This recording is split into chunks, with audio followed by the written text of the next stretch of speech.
La Berlinale. La Berlinale. Bah ouais, la Berlinale, quoi. Goes Kids. Ah oui. Bienvenue à tous pour un nouvel épisode de la Berlinale Goes Kids. Aujourd'hui, le festival nous emmène au cœur du quartier de Weissensee, situé dans l'ancien Berlin-Est. Pas de touristes à cet endroit de la ville, mais une atmosphère où il fait bon vivre, à la fois urbaine et calme. Mais rien de mieux pour comprendre le quartier que d'écouter ses habitants en parler. Nous avons donc rencontré Aloïs, expatrié français et habitant du quartier.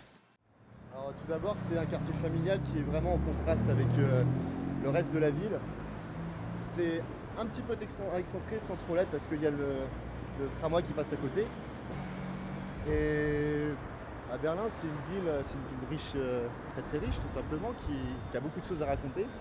Et on rencontre des gens formidables et il y a aussi un des plus beaux festivals du monde qui est ici. C'est au centre de Weissensee que s'anime la vie culturelle du quartier, incarnée par le cinéma historique Toni et Tonino. Ouvert en 1920, le bâtiment classé fut le tout dernier cinéma de Berlin-Est à devenir propriété de l'État en 1979 jusqu'à la réunification. Essentiellement fréquenté par les habitants de Weissensee, Toni et Tonino essaient de programmer un cinéma local et familial. Welcome in my cinema Toni und Tonino. My name is Manuela Miete. I'm theater manager since 1986. Yeah, it was important for us that the little cinema, the kids cinemas, have more charisma than the big Cineplex cinemas, and that also there, where the history in Berlin lies, the Berlinale also takes place.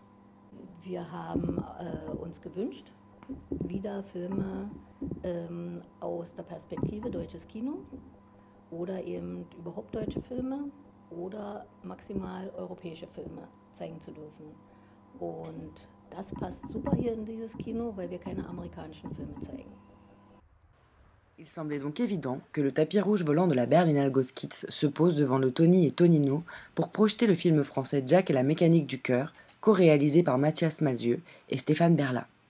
Pour l'occasion, Michael Verhoeven, réalisateur et fils du célèbre réalisateur allemand Paul Verhoeven, avait fait le déplacement en tant que parrain de l'événement. On n'a pas cherché à s'inspirer précisément de choses. Il y a forcément le steampunk, parce que c'était l'époque. Comme l'histoire se passe en 1874, on est à fond dans cet esprit steampunk, Jules Verne et compagnie. Donc on a forcément fait référence à ça. Et en même temps, je pense qu'il y a beaucoup de choses, des références aux films d'animation en marionnettes. Fellini, forcément, nous a fortement marqué. Mais il n'y a pas une référence précise, c'est une multitude de choses, les westerns également. Now I've come to win her back, but if not, I'll die trying. I couldn't wait to see again my worst enemy, Little Jack. And hearing that the curse ticking immediately took me back. When I caught a glimpse of him, I felt the pressure start to rise. We needed a talk, but there was only hatred in his eyes. C'est un film qui s'adresse à la fois pour les adultes et les enfants, mais on ne voulait pas prendre les enfants on ne voulait pas faire un film naïf, on voulait faire un film qui soit un film pour les grands enfants et un film pour les adultes qui sont restés enfants. All I see is stars. Suddenly some days my eyes lead me astray, far away down the street, until I can't bear to steal a glance at the sun, or even look the sky straight in the eye. All I see is stars.